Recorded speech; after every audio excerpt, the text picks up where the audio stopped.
The morning of the 5th of April, 2025, Washington, D.C. woke to an unusual silence that would soon give way to one of the loudest political demonstrations in recent memory. Streets normally filled with commuters became rivers of people carrying signs painted with two simple words: hands off. By noon, tens of thousands had gathered at the National Mall, their voices rising in unison against a new federal policy signed just weeks earlier.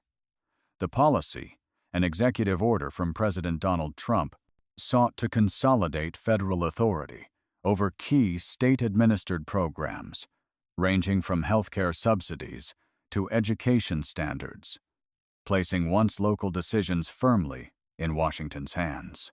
For protesters, the message was clear. This was an overreach of power. The hands-off slogan echoed across placards, banners, and social media feeds, crystallizing a movement that spread from coast to coast in a matter of days. This is about more than a single policy, one organizer told reporters. It's about control and who gets to decide how Americans live their daily lives. On the steps of the Capitol, chants thundered. Hands off our states, hands off our rights. What unfolded in Washington that day was not just a protest, but the crest of a nationwide wave of dissent. To understand the scale and meaning of this moment, we must look back at the political buildup, the executive order that lit the fuse, and the fractures in American democracy that the hands-off protests have laid bare. The hands-off movement did not emerge in a vacuum. Its origins lie in years of escalating conflict between federal authority and state autonomy, a struggle that has shaped American politics since the founding of the Republic. In early 2025, President Trump began rolling out what his administration called Project 2025 implementation orders, a series of executive directives aimed at restructuring the federal government. Supporters argued that the goal was efficiency, cutting bureaucracy, streamlining oversight, and asserting a strong federal hand in areas long left to state discretion. One order in particular, signed in late March, provoked widespread controversy. Officially titled the Federal Oversight and Compliance Directive, it granted the Department of Health and Human Services new powers to override state-level decisions on Medicaid expansion, education funding requirements, and certain civil rights enforcement policies.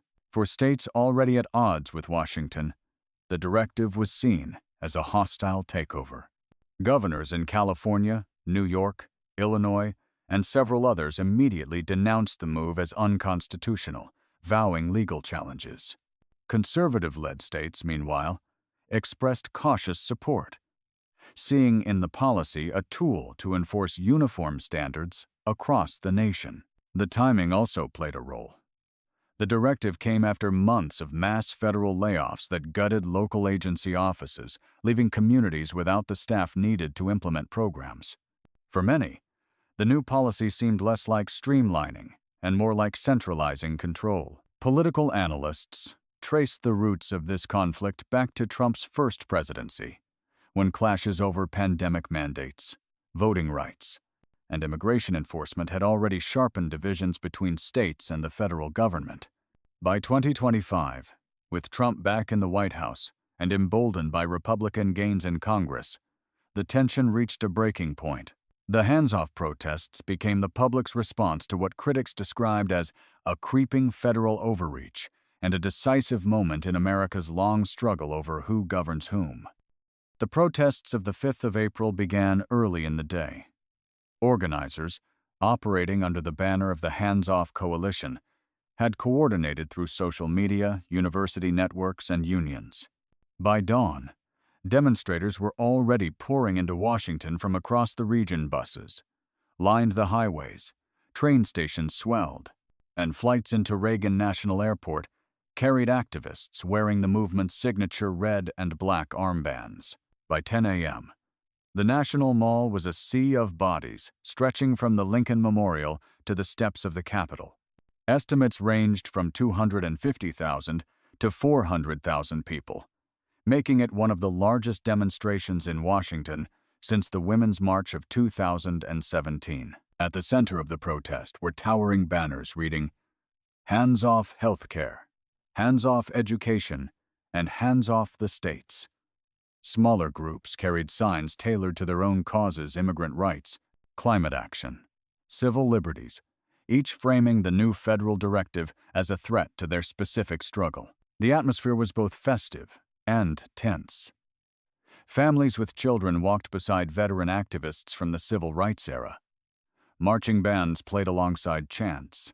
Yet everywhere was an undercurrent of confrontation, as hundreds of police officers, National Guard troops, and Secret Service agents lined the streets. Authorities had braced for violence, but for the most part, the protest remained peaceful. Still, clashes did occur. Around midday, near the entrance to the Capitol reflecting pool, a small group of counter-protesters clashed with demonstrators. Police intervened quickly, using batons to separate the groups. Several arrests were made, though no serious injuries were reported. The main rally began at 1 p.m., with speakers drawn from across the political spectrum. A coalition of Democratic governors, progressive lawmakers, union leaders, and civil rights activists took the stage. California Governor Gavin Newsom denounced the federal directive as an unconstitutional power grab. New York Attorney General Letitia James vowed to challenge the policy in court, declaring, "This will not stand. We will see the administration in the Supreme Court." But the protest was not limited to Democrats. Libertarian groups, some moderate Republicans, and conservative state legislators also voiced opposition. Their concern was not the policy's content, but its implications. If Washington could override state authority in healthcare and education today, what would stop it from doing the same in other domains tomorrow? Social media amplified the event in real time. The hashtag number #HandsOff50501, referencing the parallel 50501 nationwide protests scheduled for later in April, trended at #1 worldwide. Live streams from independent journalists reached millions of viewers. By evening, as the sun set behind the Washington Monument, the crowd began to disperse. Yet the message remained clear. This was not a one-time protest, but the beginning of a sustained movement. Organizers announced plans for rolling demonstrations in all 50 states, echoing the earlier 50501 model of simultaneous nationwide action. The scale, diversity, and determination of the hands-off protests ensured they would be remembered as a defining moment of 2025 that transformed the political landscape and forced both allies and opponents of the administration to reckon with the limits of executive power. The fallout from the hands-off protests was immediate and widespread. In Washington, the Trump administration dismissed the demonstrations as the work of professional agitators and radical partisans. White House Press Secretary Caroline Leavitt emphasized that the Federal Oversight and Compliance Directive was en fordio, entirely lawful, and essential to restoring accountability across the states. She argued that the order would prevent mismanagement and waste in federally funded programs. Republican leaders in Congress largely echoed this stance, though some moderates privately expressed unease at the sheer scale of the protests. Senate Majority Leader Mitch McConnell praised the president's bold leadership, while House Speaker Elise Stefanik argued that Democrats were fear-mongering to protect their political turf. Democrats, by contrast, seized on the protests as evidence of public opposition. Senate Minority Leader Chuck Schumer told reporters, "The American people have spoken. They do not want this order, and we will fight it in the courts and in Congress." Progressive lawmakers like Alexandria Ocasio-Cortez and Bernie Sanders marched alongside protesters, drawing headlines for their visible support.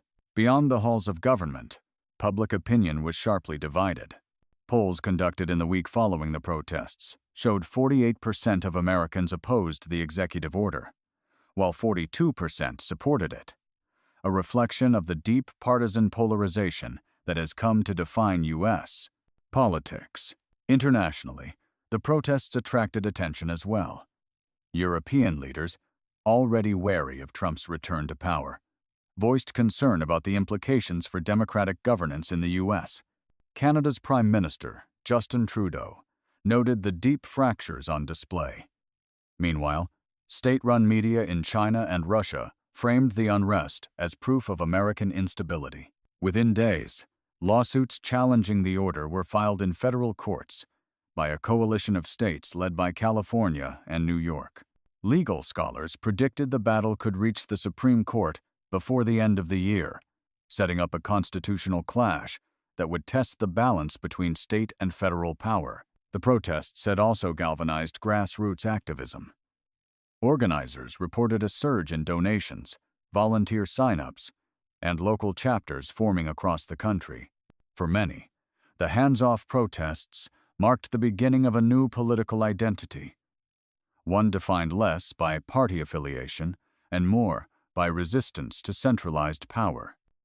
The hands-off protests underscored several interwoven dynamics shaping American politics in 2025. First, they revealed the enduring power of mass mobilization. Despite years of polarization and protest fatigue, the turnout in Washington and across the nation demonstrated that large-scale, coordinated action remains a potent political force. The echoes of past movements, the civil rights marches of the 1962nd, the anti-war protests of the 1972nd, the Women's March of 2017 were unmistakable. Second, the protests highlighted the fragility of the balance between federal and state power. The U.S. Constitution's 10th Amendment grants states significant autonomy, yet federal supremacy has often been asserted in matters of civil rights, commerce, and national security. The Federal Oversight and Compliance Directive pushed this boundary further than any executive action in recent memory, raising fundamental questions about where authority should reside. Legal analysts argued that the order could face serious constitutional challenges. Critics pointed to the Supreme Court's 1997 decision in Prince v. United States, which held that the federal government cannot compel state officials to enforce federal law. If the hands-off lawsuits succeed, they could reaffirm and strengthen state sovereignty. If they fail, the precedent for expanded federal power would be cemented. Third, the protests exposed fissures within the Republican coalition. While Trump's base rallied around the policy, libertarian conservatives and some state-level Republicans expressed unease. This divergence suggested that the GOP's future may not be as unified as the White House hoped. Fourth, the protests intensified polarization. With nearly half the country supporting the directive and nearly half opposing it, public discourse became more entrenched. Social media amplified both sides, with misinformation and partisan framing dominating the narrative. Analysts warned that such polarization risks paralyzing governance, as compromise becomes increasingly elusive. Finally, the protests raised broader questions about democracy itself. If large segments of the population view federal authority as illegitimate, what happens to the social contract that binds the nation together? The hands-off protests were not just about one policy.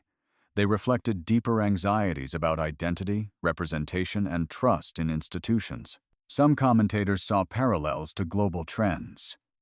In Europe, debates over EU authority versus national sovereignty mirrored America's federal-state conflicts. In Latin America, mass protests against executive overreach carried similar themes. The hands-off movement, in this view, was part of a worldwide reckoning over centralized power in an era of rapid change. For now, the immediate consequence was clear.